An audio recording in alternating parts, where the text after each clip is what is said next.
Details of funeral arrangements and memorial services have been announced by government for the late Nelson Mandela. Let's have a look. International Relations and Cooperation Minister Maiti Nkoane Mashabane made a media announcement on Sunday afternoon regarding the funeral arrangements and official list of visiting heads of state and government.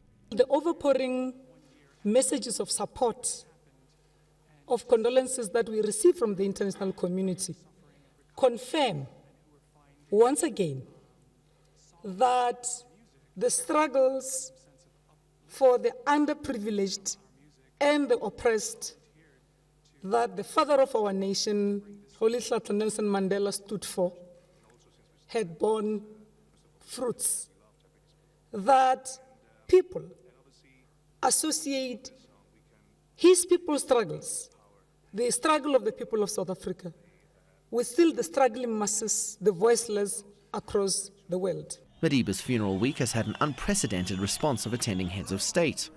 At last count, 53 have so far confirmed for an upcoming memorial event on Tuesday, with a small number attending the funeral service in Madiba's rural home of Qunu in the Eastern Cape. The message we are already witnessing is what Madiba said: it always seems impossible until it's done, and it can be done peacefully. We believe that when our visitors get back after this funeral, we'll say, indeed, the long walk to freedom has been tedious, has been long, but this is what the people of South Africa have achieved in the 19 years since the dawn of democracy and freedom, led none other than our father, the international icon. Amongst the attendees already confirmed are US President Barack Obama, French President Francois Hollande, former US Presidents Bill Clinton, George W. Bush and Jimmy Carter, as well as United Nations Secretary General Ban Ki-moon. But Madiba was also revered among celebrities, and his biggest groupies will also be in attendance. Those who have confirmed include US talk show queen Oprah Winfrey, U2 lead singer and activist Bono, Richard Branson and singer Peter Gabriel. The day, however, was for mourning, and across churches, synagogues and all places of worship, prayers were being said in the name of Tata. Former President Thabo Mbeki cast his thoughts to the collective generation of South Africa's leaders that has since passed on. We're inspired by their readiness to sacrifice.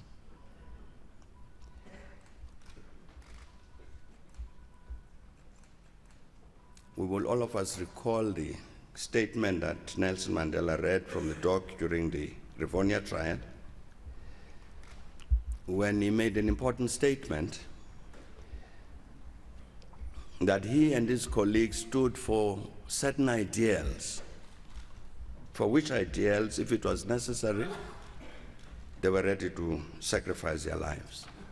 According to former President Mbeki, Nelson Mandela and his peers represent the end of an era of leaders whose moral compass has set a high benchmark.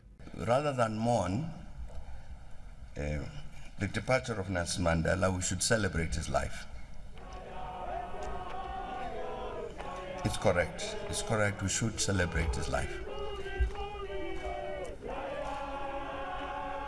But I don't think we should end there. Indeed, we should celebrate his life, but we must also ask ourselves a question about what about the future. It surely can't be enough that we merely celebrate the past, because to celebrate his life is to celebrate the past. But it's necessary that we ask ourselves a question: what did he stand for? What legacy did he leave behind?